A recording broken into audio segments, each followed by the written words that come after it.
Assalamualaikum warahmatullahi wabarakatuh. Berjumpa lagi dengan saya, Johan, pada materi Introduction to Computer Science. Kali ini kita ada pada materi ketiga, yaitu tentang application software ya. Oke, materinya tidak sebanyak yang kemarin ya, dan sudah familiar ya. Saya rasa Anda semua sudah menggunakan, cuman mungkin belum tahu namanya saja ya. Jadi langsung saja kita mulai. Secara umum pada application software itu dibagi menjadi beberapa jenis software, yaitu tentu software untuk bisnis, software untuk grafik dan multimedia, kemudian communication dan personal atau untuk education ya. Untuk bisnis ya, biasanya software ini digunakan untuk menunjang proses bisnis agar lebih cepat ya. Yang paling umum, paling banyak dikenal yaitu Microsoft Office ya. Di situ ada untuk pengolah kata Microsoft Word ya, ada untuk pengolah angka Microsoft Excel atau disebut dengan spreadsheet ya. Kemudian ada database juga Microsoft Access, ada presentation, PowerPoint dan lain sebagainya. Ya, jadi software-software ini digunakan untuk mempercepat, memperlancar proses bisnis. Ya, jadi mulai membuat surat, membuat perhitungan, membuat presentasi, dan lain sebagainya. Nah, oke, diskusi pertama. Apakah Anda tahu business application software selain Microsoft Office? Ya, silakan Anda isikan pada diskusi 3 yang sudah saya siapkan di e-learning. Ya, oke, berikutnya untuk multimedia. Ya, untuk multimedia itu biasanya disebut juga dengan CAD ya, Computer Aided Design ya. Nah, itu secara umum dibagi menjadi 2, yaitu untuk still image ya, foto, atau motion image atau video. Nah, still image sendiri itu dibagi menjadi 2 hal lagi, yaitu untuk yang berbasis bitmap seperti foto ya, atau berbasis vektor ya. Nah, ini yang paling vektornya berbasis garis ya. Nah, yang paling terkenal untuk software di multimedia ini adalah produknya Adobe ya. Ada Photoshop, ada Premiere untuk video, ada Illustrator untuk vektor ya, ada Flash untuk animasi, ada Dreamweaver untuk website dan lain sebagainya. Nah, itu banyak sekali untuk produknya Adobe ya. Jadi kalau di Office pemain utamanya ada Microsoft Office. Kalau di software multimedia pemain utamanya ada Adobe ya. Oke. Nah, apakah Anda mengetahui ada software aplikasi multimedia selain produknya Adobe? Ya, silahkan diisikan pada diskusi 3 yang sudah saya siapkan di e-learning ya. Oke, berikutnya kita masuk ke communication ya. Communication ini ada mulai email, online forum, install messaging, VoIP, voice over Ethernet protocol, dan video conference ya. Semakin ke bawah ini semakin real time ya. Semakin ke atas ini tidak real time. Oke, contohnya email ya.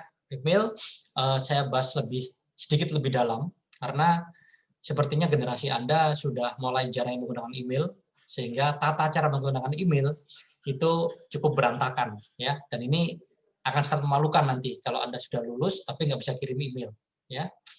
Memang email ini merupakan warisan dari masa lalu ya. Jadi zaman dulu, zaman orang tua Anda itu mengirimkan berita menggunakan surat ya. Dan kali ini adalah surat elektronik. Jadi lebih cepat terkirimnya ya. Oke. Ini saya contohkan ada tampilan untuk aplikasi Gmail ya, Google Mail ya. Google Mail, ketika Anda mau mengirim email di sana ada beberapa bagian. Ada to, ada CC, ada BCC, ada subject, ada body, ada attachment. Oke. To itu adalah untuk mengirimkan ke alamat tujuan ya.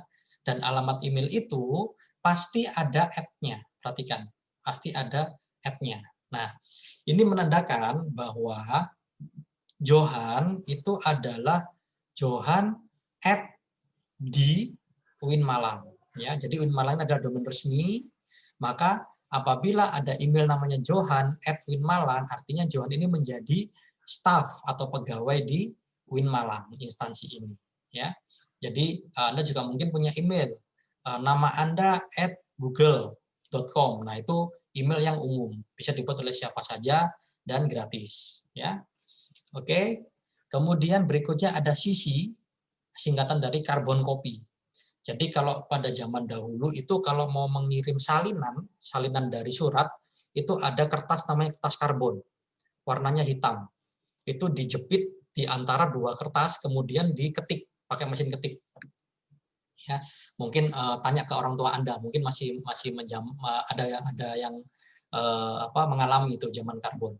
Jadi menggunakan mesin ketik, kemudian ada kertas, di tengahnya ada kertas karbon, kemudian di belakang kertas lagi.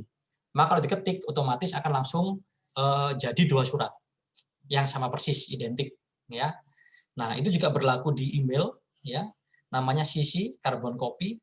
Jadi kalau Anda menuliskan alamat email di sini, maka alamat email ini juga akan mendapatkan kiriman yang sama dengan to. Ya, jadi misalnya Anda mengirimkan surat kepada dosen, kemudian CC tembusannya kepada Kaprodi. Nah, misal seperti itu. Mungkin Anda pernah melihat ada surat resmi dari instansi, di bawah ada tulisan tembusan. Tembusannya 4, maka sisinya juga sebanyak 4. Oke. Nah, berikutnya ada BCC, blank carbon copy. Nah, bedanya dengan CC, yang Anda kirimin di BCC ini, dia tidak bisa melihat yang dikirimin di CC atau kepada to-nya.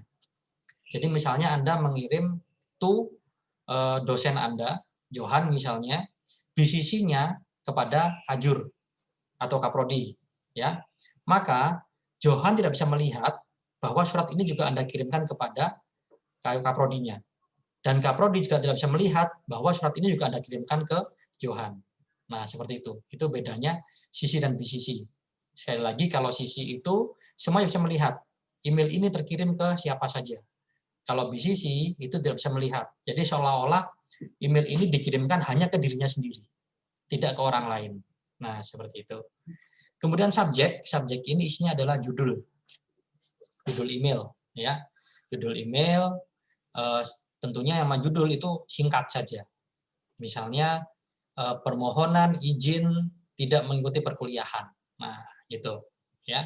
Nah, isinya ada di bagian email body di sini. Di bagian email body, silakan Anda tuliskan surat izin Anda, ya. Kemudian di bawah sini ada attachment, ada lampiran, ya. Nah, untuk email yang zaman now itu sudah banyak sekali lampirannya. Bisa berupa file di Google Drive, bisa berupa gambar dan lain sebagainya. Itu banyak sekali lampirannya. Oke. Ya, nah, untuk melihat apakah Anda sudah bisa mengirim email dengan benar, nah, maka pada tugas ketiga saya minta untuk mengirimkan email kepada saya, ya. Alamat email saya di sini johan@uin-malang.ac.id yang berisi data diri Anda, ya, perkenalkan siapa Anda, kemudian ada lampiran berupa foto Anda, ya. Ini foto-foto resmi, ya.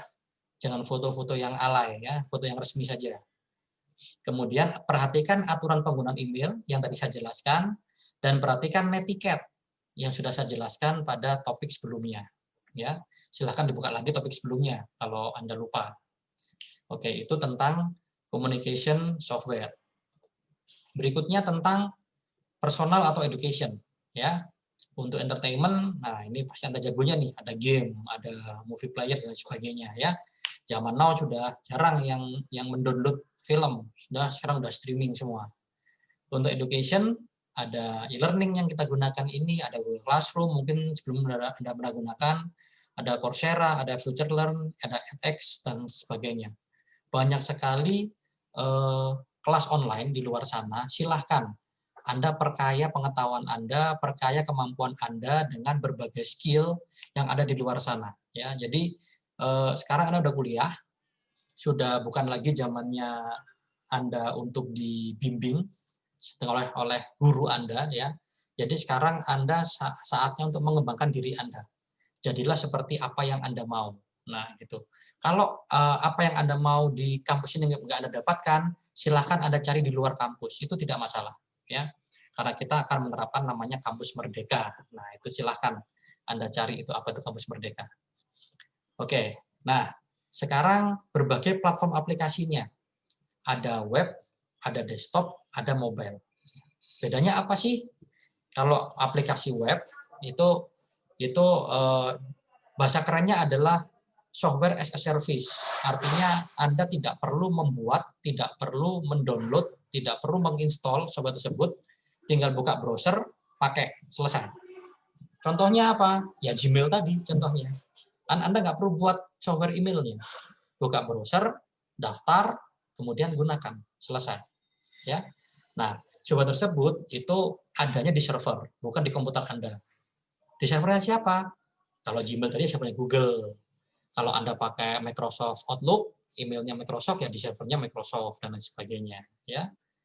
Oke, kemudian kalau aplikasi desktop, itu terbatas pada operating system. Jadi aplikasi yang dibuat untuk Microsoft Windows tidak bisa Anda gunakan di MacBook misalnya, atau di Linux, nggak bisa. Ya. Jadi harus aplikasi didesain untuk platformnya masing-masing. Kemudian dia harus di-download, harus di-install di komputer Anda. Nah, karena dia di-install, maka dia lebih powerful. Karena dia bisa mengakses semua resource yang ada di komputer Anda. Gitu. Beda dengan yang web apps tadi. Ini lebih terbatas, ya. Karena aksesnya harus melalui web browser. Kalau yang desktop apps langsung bisa melalui komputer Anda, ya. Dan yang terakhir mobile. Nah, ini didesain untuk portable memang, untuk mobile, untuk HP, untuk smartphone, ya. Nah, dia biasanya itu versi light yang isinya hanya fungsi-fungsi tertentu saja, ya. Contohnya seperti e-learning kita itu punya versi mobile-nya, ya. Silahkan Anda download, ada apps-nya di login page, Anda scroll ke bawah itu nanti ada keterangannya di sana.